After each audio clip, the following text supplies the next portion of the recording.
Paulo, obrigada. Grande prazer ter você aqui. Deixa eu ver se o microfone está ligado. Pronto, ligadinho.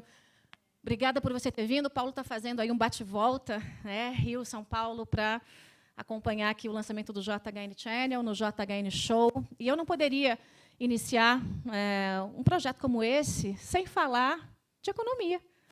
Não é, gente? O Brasil está onde está porque a economia falhou, a política falhou e tudo falhou. Então, se a gente tem que refundar o Brasil, a gente tem que começar também pela economia. Senão a coisa não vai.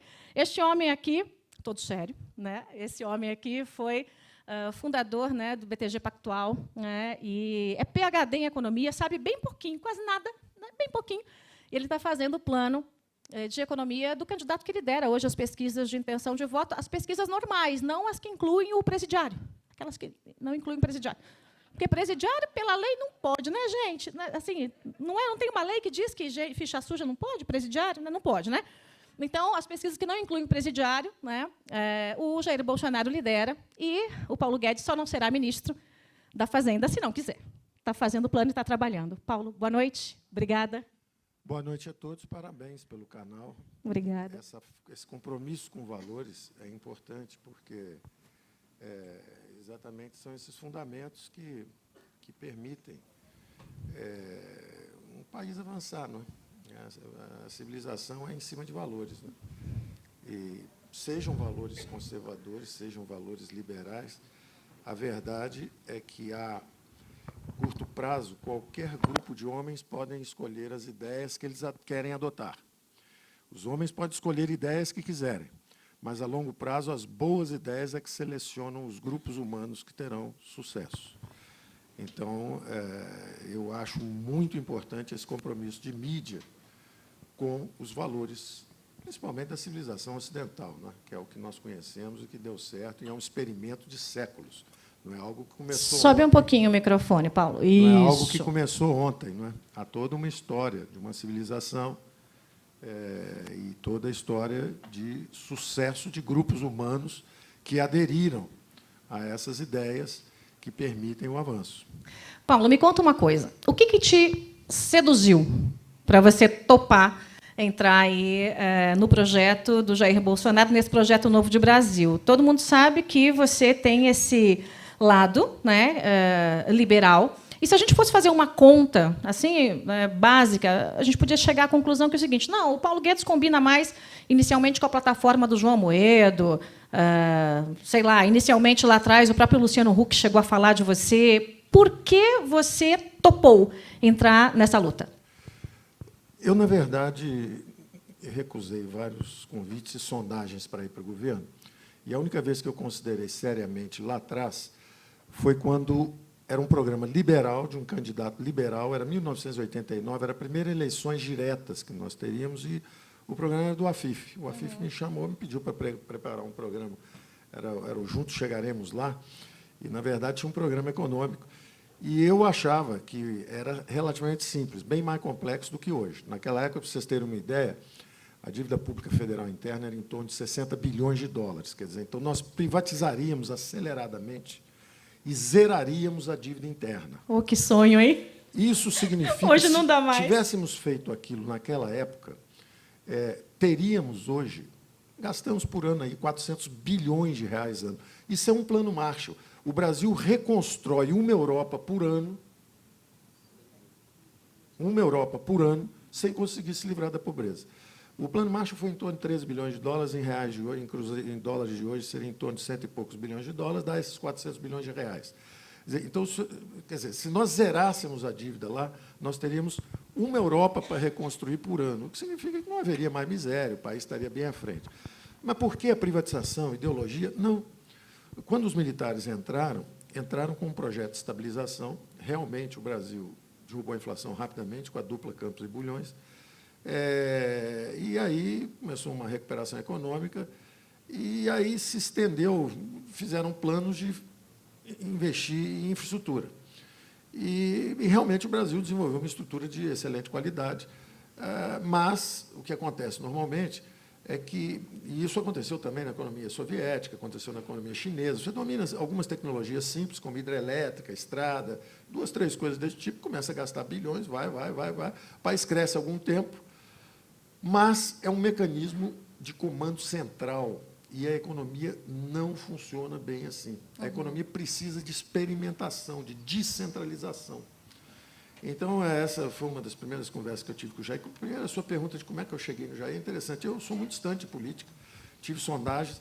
Curiosamente, eu acabei indo bater em Luciano Huck, em Jair Bolsonaro, porque a Dilma, um pouco antes de sair, eu tinha dado uma entrevista, ou ela atravessa a ponte para o futuro, ou ela vai cair, porque o desemprego vai aumentar, etc. Ela me chamou ao Palácio da Alvorada, eu nunca tinha visto na vida e nunca vi depois. E ela me disse que ia tirar o Levi. Eu falei, presidente, o seu problema não é o Levi, o seu problema é a política econômica. Não adianta trocar de ministros e ficar com a mesma orientação. Aí conversamos sobre isso e eu disse que não seria interessante nem para ela, nem para mim, mas que eu aconselhava trocar o rumo, mudar a direção. E saí de lá muito preocupado, porque vi, bom, o Brasil vai piorar bastante, e quando o establishment perde a decência, a regeneração vem pelas urnas. Isso aconteceu em 89, exatamente quando o centro não conseguiu produzir uma solução, veio um jovem pela direita, que era o Collor, veio um operário pela esquerda, que era o Lula, e os insiders simplesmente dissolveram. Então, Mário Covas, Ulisses Guimarães, Aureliano Chaves, os candidatos do establishment dissolveram. Eu saí do Palácio em dezembro de 2015, absolutamente convencido que ia acontecer a mesma coisa. O establishment ia dissolver, nenhuma candidatura de centro ia subir, como acho hoje. Não vai subir o Alckmin, não vai subir Meirelles, não vai subir ninguém. Não, todos estão com uma âncora no pé, não tem tem ninguém, jeito. porque é o establishment dissolveu. E, então, eu saí com a ideia de que teria que haver um outsider. E um outsider que tinha 40 milhões de seguidores, à época, era o Huck. O Luciano Huck. Era o Luciano Huck. Então, era até uma oportunidade de olhar para frente, gente jovem e tal. Não funcionou. E aí é muito interessante, porque o fenômeno Jair Bolsonaro começou a surgir. Eu não estava nem olhando nessa direção, porque eu olhava, eu dizia, bom, a esquerda tem aí um terço, 20%, 25% que tem sempre. Quem define a eleição normalmente é o centro, a direita também tem sempre 20%, 25%. Quem define é o centro, só que o centro está vazio. E eu acho que esse centro está começando a perceber esse fenômeno do Bolsonaro. Então, o Bolsonaro me chamou para uma conversa e me fez 2 ou 3 perguntas que me impressionaram bem. Né? Ele falou, Paulo, preservação de vidas, de propriedades, isso é função básica de governo. Você acha de um país onde morrem 60 mil pessoas todo ano, não há segurança para as vidas, para as propriedades, nossas famílias estão inseguras e tal? Eu falei, essa é a razão básica pela qual o Jair começou a subir. Exatamente, é a função básica de governo. Se você for a Thomas Hobbes, o Leviatã, a natureza é vermelha nas garras, nas mandíbulas, o homem é o lobo do homem. Contra essa ferocidade do ser humano, nós precisamos de um ser artificial forte, absoluto. É o Leviatã. Ordem, preservação de vidas e propriedades. Aí você vai ao John Locke, do governo civil, a mesma coisa. Como é que uma nação vai ser industrials, né? Como é que uma nação vai trabalhar se o fruto do seu trabalho não é assegurado, etc. Então, a razão básica do Estado de Direito, dos constitucionalistas britânicos, a razão básica e essencial de um governo é a preservação de vidas e propriedades. Então, as pessoas estão em choque, não percebem por que o Jair está subindo, mas ele está subindo porque ele defende uma função fundamental de governo. Não há progresso. E aí Não há progresso sem ordem. Né? Tem que botar ordem agora para o progresso vir automaticamente. É o básico. Aí não é automaticamente. Aí é que é a brincadeira que eu fiz quando nós começamos a conversar, e a mídia perguntava, mas você é um liberal conversando com um general como é que pode? Como é que casa como é que isso? pode isso? Não entendo e tal. Eu dizia, olha, vocês estão impressionados porque a ordem começou a conversar com o progresso? O progresso não sou eu. O progresso são as ideias liberais. São as ideias de que a grande alavanca, a grande ferramenta de enriquecimento, na verdade, mais do que enriquecimento, de valores, de tudo isso, é justamente o pensamento livre, é a liberdade. E, enquanto as pessoas acham que o Ocidente está numa crise de valores também, enquanto o Ocidente está com esses problemas, o capitalismo está tirando 3,5 bilhões de eurasianos da miséria. Nunca houve, quem estiver olhando de Marte, nunca houve tanta criação de riqueza na Terra. Quem está olhando de Marte está achando que o mundo está Quem está na Terra, quem está no Ocidente, acha que o mundo está em crise, porque tem uma disruptura. Toda hora um governo perde, o Macron surpreendeu na França, teve o Brexit na Inglaterra, aí, de repente, tem o Trump nos Estados Unidos, aí tem o Bolsonaro subindo aqui. Então, os establishments estão meio assustados. Mas não há razão para isso. Na verdade, o que há é que 3,5 bilhões de eurasianos, que são os abandonados pelo socialismo. O socialismo falhou miseravelmente para 3,5 bilhões. Metade da humanidade estava afundando sob o peso do socialismo. É o leste europeu, é a Rússia, é a China. Eram miseráveis, a Índia, estava todo mundo descendo. De repente, mergulharam nos mercados globais. Mergulharam no comércio com a civilização ocidental. 3,5 bilhões de eurasianos estão saindo da miséria. Nunca houve antes na história, nunca antes da história deste país, nunca antes na história da humanidade, tanta gente escapou da miséria, fugiu da miséria, através dos mercados. E, na hora que eles entram nos mercados, os salários não sobem no Ocidente. E aí começa o corre-corre do lado de cá. E aí os políticos não conseguem explicar por quê. Os políticos, nas plataformas social-democratas que dominaram o mundo, travaram o crescimento. A França não anda, Portugal e Espanha com problemas, os democratas nos Estados Unidos com problemas, o negócio não anda, 3,5 bilhões subindo do lado de cá, a humanidade melhorando, a distribuição de renda está melhorando. O Piketty veio ao Brasil, eu tive um debate com ele, só usei armamento francês, para não dizer que eu ataco um francês com armamento americano ou inglês, que é o Léon Walras, que é um excelente economista clássico, e eu tive um debate com ele, e, ao final, ele se convenceu, porque ele estava preocupado que a distribuição de renda na França estava ruim, como está nos Estados Unidos, porque os governos baixam juros, as propriedades sobem de valor, as bolsas, os imóveis, mas os salários estão travados. Mas estão travados porque o Oriente inteiro, quer dizer, 3,5 bilhões de pessoas estão subindo. Então, a distribuição de renda no mundo nunca melhorou tanto. Mas os governos ocidentais que brincaram de welfare state demasiadamente, os americanos que abusaram de finanças demasiadamente, quer dizer, quem cometeu excessos é como se fosse o seguinte: o Ocidente enriqueceu rápido e deitou na rede e quer administrar o progresso com coisas que não são sustentáveis. Enquanto isso, os asiáticos abraçaram pela primeira vez a oportunidade, dormem pouco, trabalham muito, poupam bastante, estudam demais e querem a competição. É uma boa fórmula, né? É uma fórmula dormir, imbatível. Trabalhar, estudar e acabou. É uma fórmula imbatível. Então, o que está acontecendo é isso. E eu brinquei com o Jair e falei, olha, o pessoal não está entendendo, não, mas ordem e progresso andam bem. Funciona. Preservação de direitos, propriedades, vidas, garantia dos empreendimentos, redução de impostos, desburocratização, abertura da economia, privatizações. Isso funciona. Na época do AFIF, se vendesse as estatais, zerava a dívida. Hoje, se vender tudo, só 20%. Daqui a 15 anos, se vender tudo, talvez 1% do patrimônio. O que está acontecendo conosco é má gestão. Gente. O que está acontecendo conosco é uma má gestão, mas há muitos anos. Para vocês terem uma ideia, o tripé, famoso tripé, estava no plano do AFIF, Banco Central Independente, equilíbrio fiscal, flexibilidade no câmbio, privatizações. Então, isso nós podíamos estar há 30 anos nisso. Mas com essa conversinha, primeiro com a conversa populista, de congelamento de preços, foi o plano cruzado. Na verdade, o que houve? Políticos inebriados, depois de anos fora do poder, chegam e buscam fórmulas populistas. Economistas inexperientes, incultos, querendo oferecer fórmulas fáceis para políticos que estavam loucos para fazer uma graça. Foi feita a graça. Fizemos o cruzado, que é um plano bolivariano, é um plano venezuelano. Era caçar boi no pasto, quase prenderam o Maxud aqui em São Paulo, porque subiu o preço do Guaraná no hotel dele. Um absurdo, uma selvageria, do ponto de vista de civilização, uma selvageria. Mas a mídia toda, na época, apoiou o plano. Por quê? Porque era a redemocratização. Bom, fomos para a hiper. Vamos para a hiper, o Collor bloqueia a liquidez. Outro sintoma. Os preços sobem, você congela os preços. É um sintoma, não resolve nada. O dinheiro começa a girar em alta velocidade, você congela os ativos, então. Foi o que fizeram, bloquearam a poupança de todos os brasileiros. O que era mais fácil fazer? Anunciar que está vendendo empresa estatal ou tomar, sequestrar a poupança dos brasileiros? Era muito mais fácil fazer o programa que parecia ser mais duro. Agora, Paulo, deixa eu te perguntar nessa linha. Há algum tempo eu estive batendo um papo com o Jair e eu sempre fui uma defensora de Tirar as estatais todas, vender tudo e deixar o empresário fazer o que o empresário sabe fazer, acabou. Aonde o governo tem que se meter, pode ser que tem que regular uma coisinha ali, outra acolá, mas, de fato, vende tudo.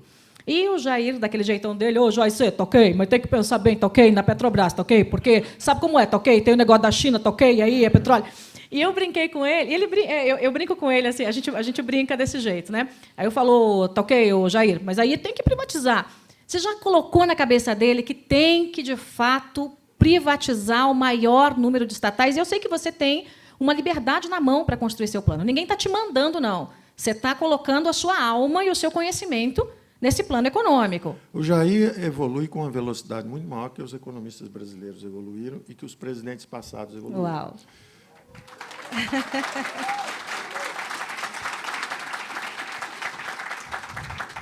Os economistas brasileiros levaram alguns anos. Então, primeiro congelaram preços, depois congelaram a poupança. Quando viram que não dava certo, vieram com um plano real bem melhor, porque tinha um fundamento importante, a política monetária. Mas esqueceram dos outros fundamentos. Então, quando você faz uma política monetária muito forte, mas deixa solta a parte fiscal, o que acontece? O juro vai para a lua. Então, nós fizemos um plano que levou nossa dívida a dívida está chegando agora a 4 trilhões, 3 trilhões de você. Lembrem-se que lá atrás era coisa de 200 bilhões. Então, o que adianta se você pisa no freio monetário, mas pisa no acelerador fiscal? O carro sai andando de lado. É. Então, nós tivemos... E depois os tucanos não entendem por que perderam 4 eleições seguidas. Porque eles agradaram o andar de cima. Juro alto, o Brasil virou o paraíso dos rentistas e o inferno dos empreendedores. Subiram impostos, subiram juros, empurraram o câmbio para baixo. Aí o Brasil cresce mediocremente 2, 3, 4 anos. O Lula tinha perdido 3 eleições.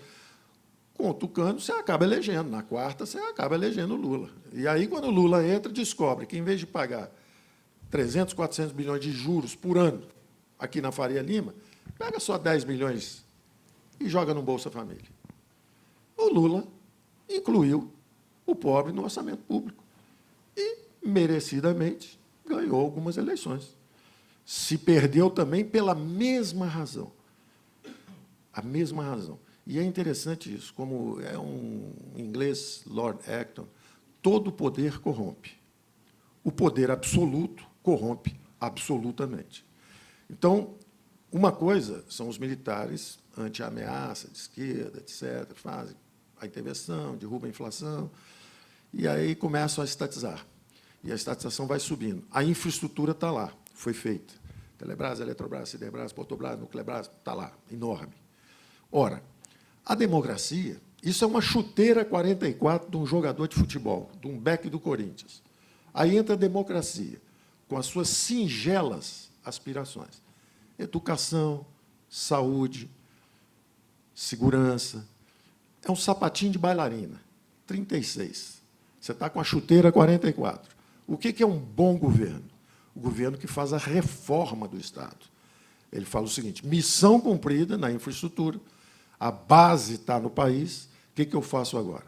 Vamos privatizar. Chama o setor privado. Quem é que vai gastar agora com a Eletrobras? A Eletrobras está quebrada. As distribuidoras estão quebradas, estão sem recursos. Tem déficit. E tem que investir nos próximos anos, se o Brasil for crescer. De onde vem esse dinheiro? Se o governo está quebrado, não tem segurança, não tem saúde, não tem educação, não tem nada. De onde vem esse dinheiro? Privatiza, vende a chuteira 44, mata a dívida. Se você matar aí 20%, 25% da dívida, em vez de você pagar 400 bilhões, você paga só 300, 250. Você libera 100, 150, 200 bilhões. Para quem? Para saúde, educação, segurança. Como?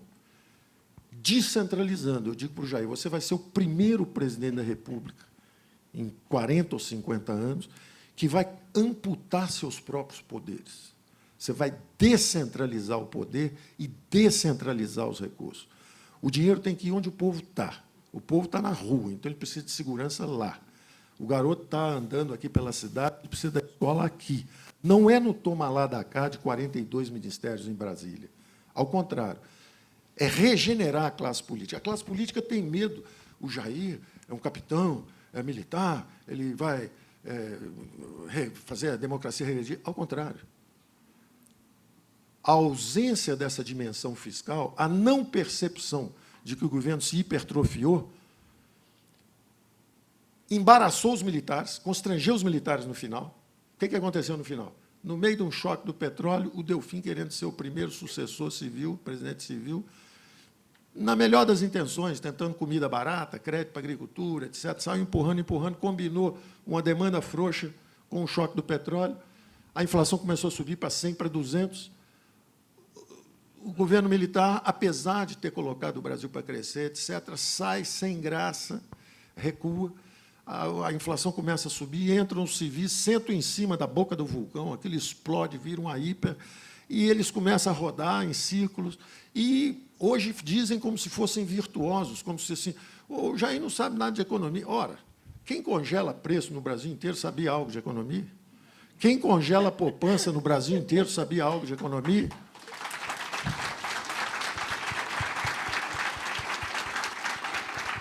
Quem bota Melhor taxa não de saber juros, assim, né? Quem bota a taxa de juros a 70% ao ano, no ano seguinte 60%, no ano seguinte 50%, passamos uma década com juros astronômicos, aí isso faz o câmbio afundar, então você desindustrializa o país e se endivida em bola de neve, aí queima 50 bilhões de dólares, aprova uma emenda da reeleição de forma suspeita, um erro fatal. Quando você aprova uma reeleição, olha o desastre que virou. Quer dizer, o Tucano aprova uma reeleição, depois perde 4 seguidas. Ganha uma e perde 4. Fizeram uma conta. Destruiu o seu próprio partido. Acabou, dissipou. Cadê o PSDB hoje? Todo mundo escondido. Então, ficou um negócio terrível. E não tem erro novo que o PT tenha cometido, não. Ele só cometeu... Eu disse isso à presidente Dilma. Falei, olha, o seu erro foi cometer todos ao mesmo tempo, numa intensidade nunca vista.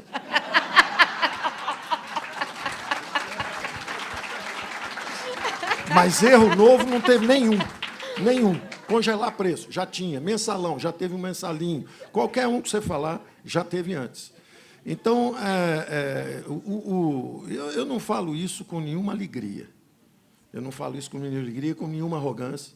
O Jair tem dito isso, disse hoje mesmo, numa conversa lá no Rio, olha, não esperem que eu seja o Messias, eu não sou. Eu me chamo Messias, mas não sou o Messias. Essa tarefa de consertar o país é muito maior do que todo mundo pensa, e você tem que pensar organizadamente sobre isso. E tem um longo aprendizado. Eu tenho dito a ele o seguinte, vai ser uma aliança de centro-direita.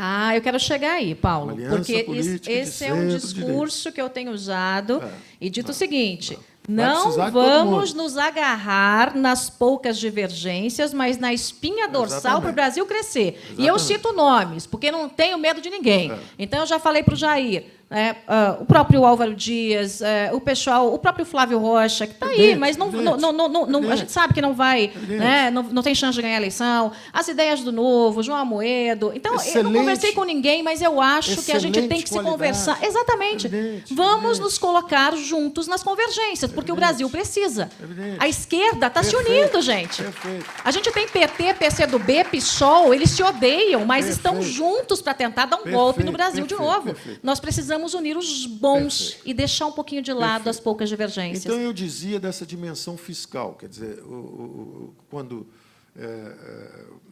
nós centralizamos o poder, quando houve o regime militar, houve uma centralização de poder, uma centralização de recursos.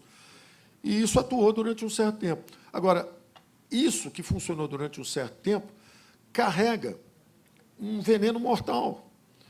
Porque o que acontece? Na hora que o governo é muito grande e tem esse poder absoluto, e esse poder absoluto começa a corromper, curiosamente, os militares saíram meio sem entender o que estava acontecendo ali no final, mas fizeram a redemocratização, fizeram a abertura e passaram o poder para os civis. Entram os civis e se perdem gradualmente. Agora, não é uma história negativa no seguinte sentido. Eu sou cáustico com os economistas porque era a nossa missão. Se você é um neurocirurgião, o sujeito vem para você manda ele acender uma vela, tomar uma pinga. Meu marido pode dar o depoimento, ele é neurocirurgião. Agora, quando você conversa com o político e fala a verdade para o político, e ele foge da verdade e compra um produto alternativo falsificado, o resultado é o que aconteceu. Mas é o que eles queriam ouvir, de qualquer forma, porque era também um grupo de políticos sem sofisticação, sem experimentação. Então, não adianta dizer que A ou B não é preparado nisso ou naquilo. Eles não eram realmente.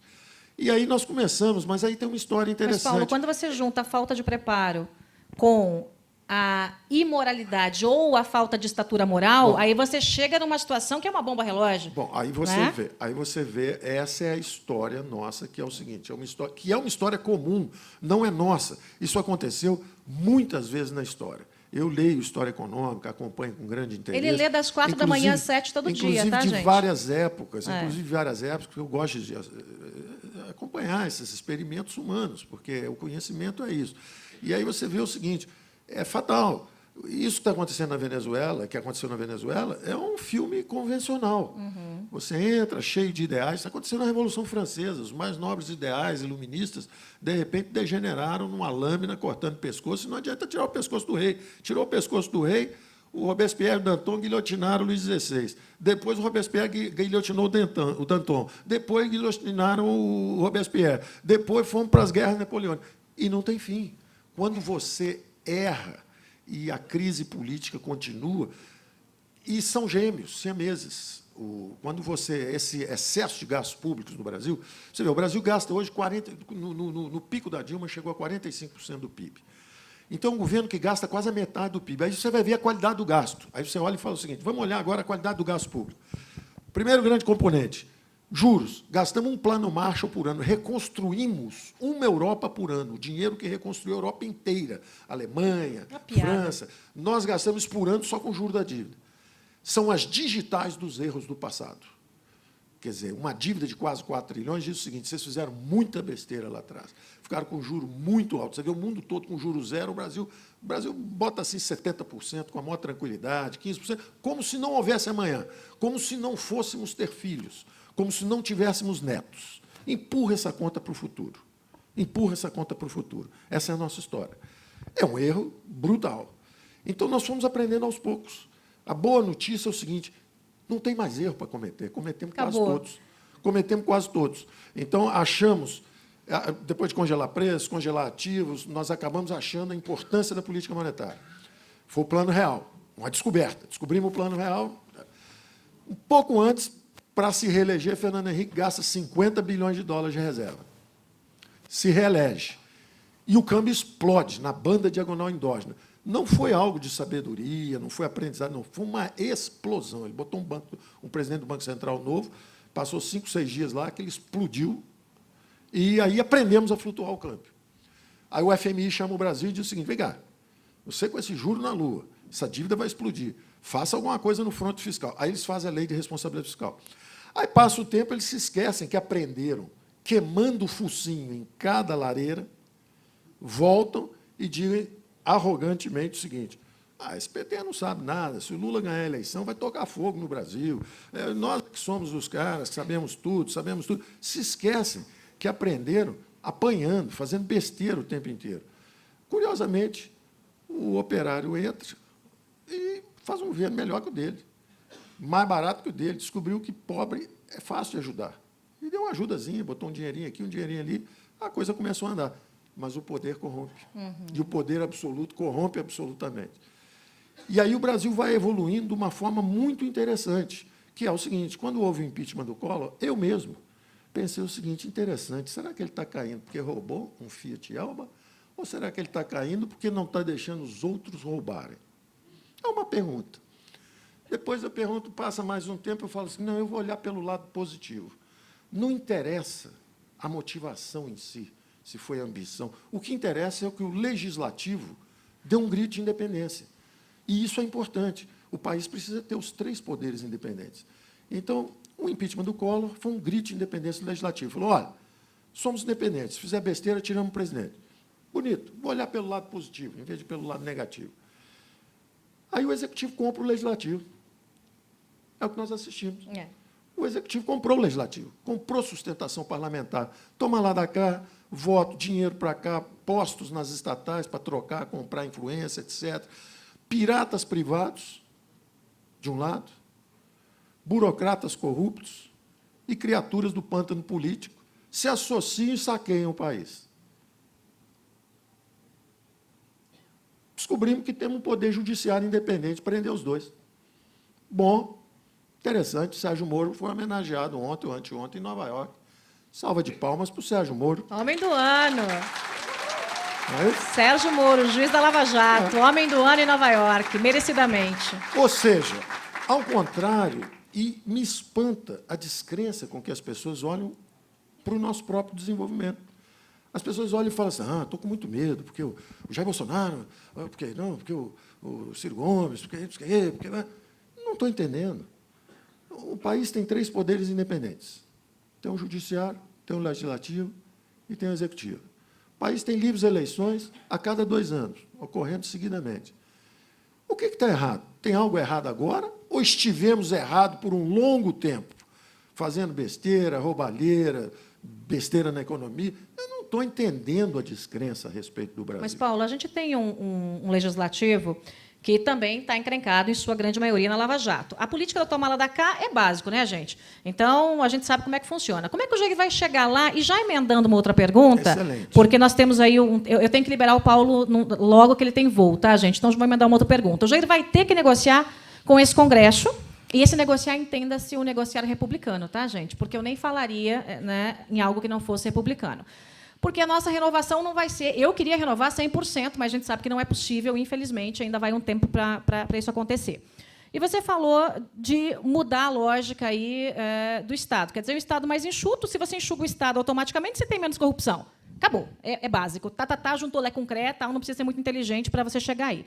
Estatal, privatiza esse negócio todo e precisa dar uma ajeitadinha nos impostos, né? Vai dar jeito? Como é que você pega essas pautas que não são lá muito boas para o Congresso Nacional, ao mesmo tempo consegue negociar sem o tomar lá da cá, sem dizer, vem cá, meu filho, vai ser uma emenda para você? Como é que faz? O primeiro desafio mais importante que você falou é o da... A gente usa essa expressão governabilidade. O Jair, hoje, lá no Rio, usou uma expressão interessante, que ele falou o seguinte, estão me acusando, dizendo que vai ser um perigo, que é a governabilidade. Ele falou assim, olha, o que não vai ter é a assaltabilidade que tem hoje. A assaltabilidade não pode ter.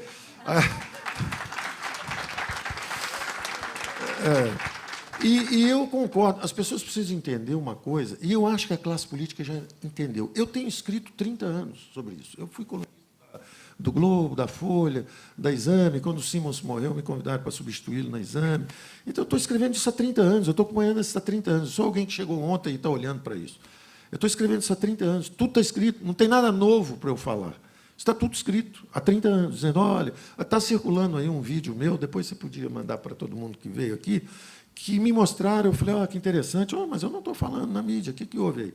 Não, isso é 2006. Eu falei, interessante. Porque eu estava dizendo exatamente o seguinte, olha, eu não tenho em quem votar, eu posso votar no social-democrata de punhos de renda, aí eu vou no PSDB, que é o Serra, não sei quem dizer. Ou eu voto num social-democrata de chão de fábrica, que é o Lula, que é não sei quem lá.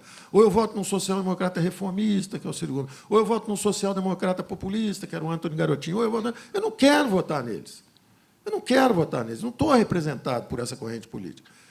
Tem que aparecer algo novo. Agora, não faz mal. Se eles monopolizaram isso, como tem um ovo da serpente aí dentro, que é esse desequilíbrio fiscal, o que vai acontecer no final? Esse vídeo é de 2006. Eu digo o seguinte, no final, o que vai acontecer é o seguinte, esse modelo vai degenerar a democracia, vai corromper a democracia e vai estagnar a economia, que é exatamente onde nós estamos hoje.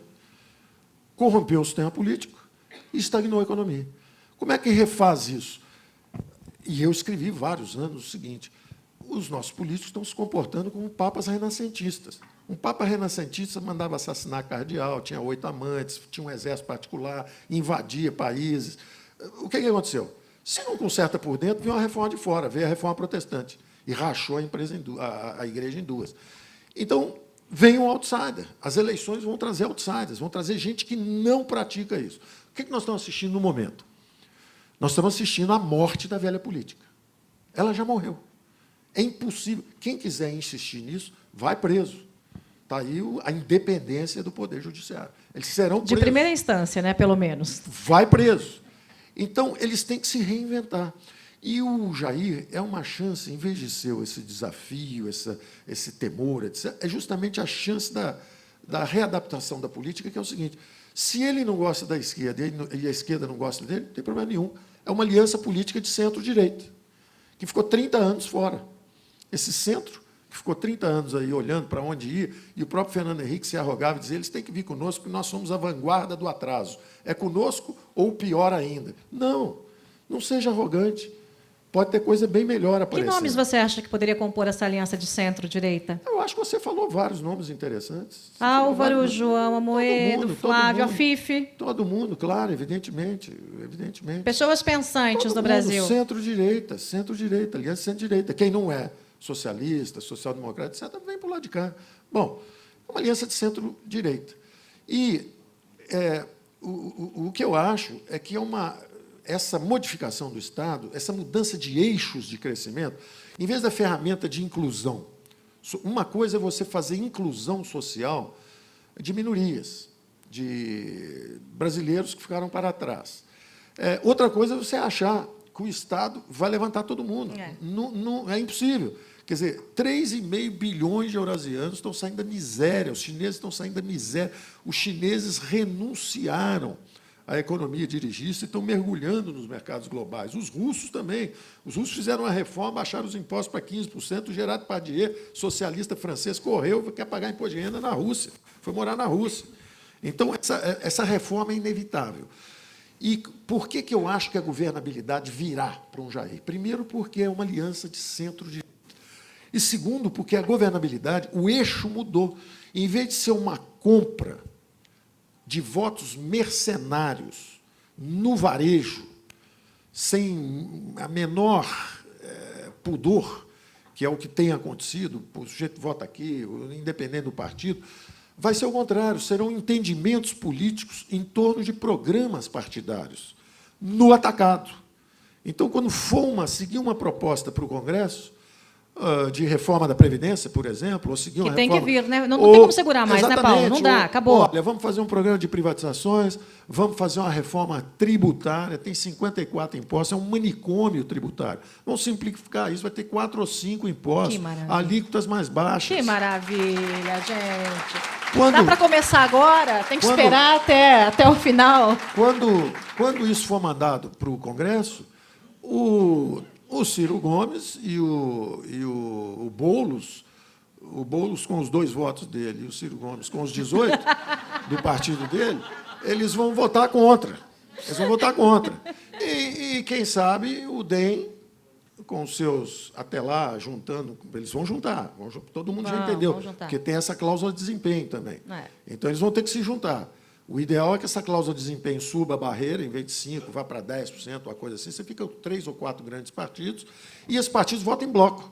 Então, quem é que está a favor da reforma tributária, quem está a favor da reforma fiscal? Tem uns gatos pingados no PSDB também. O Carlos Sampaio, por exemplo, tem um gato pingado ou outro ali que se posiciona. Quando você lançar uma proposta dessa para o Congresso, o partido tem que ter a sua discussão interna. O partido tem 40 votos, 30 são a favor e 10 contra. Faz o seguinte, os 40 dão voto a favor. O voto tem o partido, e isso eles chamam de... Eles sabem o seguinte, eu brinco e digo o seguinte, eles ficam lá brincando o ano inteiro, não vou dizer isso, tem que ser muito respeitoso com eles, mas eles estão lá trocando ideias o ano inteiro. Quando a coisa fica preta, eles realmente se reúnem, fazem fechamento de questão e fidelidade partidária. Tem que votar todo mundo junto, quem votar contra perde o mandato, entra na fila, pega a senha, volta depois.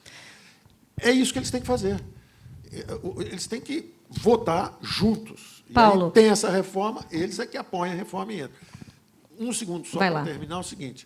O eixo, eu estava até dizendo ao Jair, o eixo é o seguinte, você tem que reabilitar a classe política, ela mesma tem que se reabilitar. Como? O que se espera é que não tenha 5 mil prefeitos correndo para Brasília para bajular, para serem corrompidos, ou governadores correndo para Brasília. Não, volta para o seu Estado. O dinheiro tem que ir onde o povo está. Não são vocês que têm que vir se vender aqui em cima, não. É o contrário. Comitiva da presidência nos estados. Vamos fazer a descentralização dos recursos, é a reforma fiscal. Vamos mandar o recurso para estados e municípios. Se bobear, vai ter prefeito do PT, todo mundo votando a favor das reformas, porque estão precisando do dinheiro lá para segurança, saúde, educação. Então, é uma reabilitação da classe política. Eles têm, a função deles é realmente gerir esses recursos perto da população. E não ficar correndo para Brasília para conseguir favor e se corromperem também. Gente, nosso tempo já acabou, mas, como eu disse para vocês, a TV é minha, eu faço o que eu quiser. Então, eu vou ficar mais 5 minutos com o Paulo Guedes Eu só vou liberar ele daqui 5 minutos, porque ele tem voo, senão eu ia esticar mais um pouquinho. Então, a gente vai fazer pinga-fogo. O que dá para fazer, o que tem que ser feito imediatamente no Brasil e que jeito que dá? Cortar ministérios. Dá para cortar em quantos %? Eu defendi 8 ministérios, Jair quer 14. 8 tá bom. Hoje são 40, né? Eram 40. Vamos chegar no 10 para uma média, vai? 8, 14. Ele é bom de briga, mas... Vamos, eu topo 8, Dá para cortar imposto? Tem que pensar no lado dele também. Tem que pensar no lado dele, né? Tem que deixar uns 2 ou 3 ou 4 vagas. Tem que deixar 2 ou 3 ou 4 vagas, pelo menos, para aliados orgânicos. Gente séria, feito você falou, alguns aí. Jair, tá ok? 8 tá bom, tá ok? Tá ok, Jair? 8 ministérios. Vamos lá, Jair, tá ok? Dá para cortar imposto? Sim ou não? Enquanto? Ou vai ter que subir? Não, subir imposto, hipótese alguma. O que tem hoje é o seguinte, hoje você tem alguns impostos absurdos, as alíquotas no Brasil são absurdas. Você vê que o Tiradentes fez uma revolução no Brasil, coitadinho, perdeu a cabeça. Por causa do quinto, né? Por Que causa saudade do do quinto dos infernos, que era 20%. Então, o ideal, os impostos saíram de 20 e poucos % no final ali dos militares, para 32%, 33%, 34% com os social-democratas. O ideal é voltar para 20%, mas não dá para fazer isso em 4 anos. Mas dá para fazer alguma coisa, que é o seguinte, tem impostos muito altos e tem muitas isenções. Então, se quem não paga começar a pagar um pouquinho, quem sabe todo mundo paga menos. Então, a ideia é baixar alíquotas gradualmente. Agora, tem 1 ou 2 coisas interessantes. Eu vazo só um espírito aqui, que é o seguinte. O Marco Sintra andou falando, lá atrás, há anos atrás, num imposto único. E a gente está pensando no imposto único federal. Se subir uma série de impostos e aparecer um só, com alíquota bem mais baixa, pode ser bastante interessante. Então, nós estamos analisando várias circunstâncias, mas, em todas elas, a chave é o controle de gastos. O que matou o Brasil é o seguinte, como os gastos se expandem descontroladamente, hoje o Estado é enorme e não atende a ninguém. Ele é disfuncional. É até meio boba a discussão de Estado mínimo e máximo, porque é o seguinte, você pergunta como é que ele é. Ele é próximo do máximo, porque ele já é metade do PIB. Mas e aí, socialmente? Ele é próximo do mínimo, porque o dinheiro não chega no povo.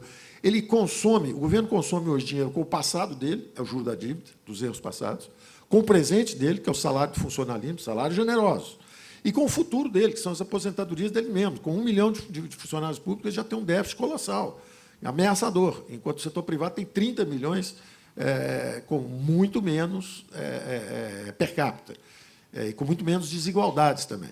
Então, o governo virou uma fábrica de desigualdades. Se você for ao BNDE, o Joesley tem um dinheiro bom, mas o pequenininho não passa nem na porta. Se você for à aposentadoria no sistema público, você é garçom, você ganha 3 vezes o que ganha o garçom aqui do setor privado. Mas você ganha 1/20 do que ganha o senador da República. E assim por diante. Então, o governo virou uma fábrica de desigualdades. Previdência chega logo? A reforma? A Previdência é o seguinte, tem esse sistema antigo aí, eu digo para o Jair, quando teve a reforma, eu falei, Jair, esse avião já caiu. Se o Temer aprovar essa reforma, ele passa por cima do seu governo e cai na cabeça de um outro lá, mais tarde um pouco. Mas eu não posso trair, Paulo, quem votou em mim. São as viúvas, disso, daquilo e tal. O meu mandato é esse, no meio dessa confusão toda no Brasil, todo mundo pegando dinheiro para todo lado, eu tenho que proteger quem votou em mim. Eu falo, Jair, mas vai ficar tão ruim você votar contra e 3, 4 meses depois ser eleito presidente, você tem que voltar e dizer, olha, pessoal, não é bem assim, não. Eu falo, Paulo, algo me diz que não vai acontecer isso. Se acontecer, eu vou decidir nos últimos 30 segundos, não me aperta, não. Mas algo me diz que essa votação não acontecerá, e não aconteceu. Então, ele escapou dessa. Mas eu disse, olha, esse avião está caindo. Esse avião está caindo. E a população brasileira não envelheceu ainda e essa Previdência está indo para quebrar. Então, nós vamos ter que fazer algo a respeito. Ele, vai escrevendo aí. Tá ok? Vai escrevendo aí. Gente, é o seguinte, eu queria falar com o Paulo ainda sobre futebol, porque ele joga futebol, e sobre uns velhinhos que ele conversa com o pessoal, assim, velhinho, de séculos, né? Já falecidos, de madrugada. Calma, não é em centro espírita, não, tá, gente? Não é isso, não. Não é nada místico, não, porque ele lê das 4h30 da manhã até 7h, todos os dias. São leituras aí de filósofos, né? Gente que deixou aí um grande legado para o mundo. Não vai dar tempo, o futebol e a leitura vai ficar para a próxima. Paulo Guedes, muito obrigada. Adorei. Parabéns a vocês. Todo apoio ao canal da Liberdade. 8 ministérios, estou junto com você.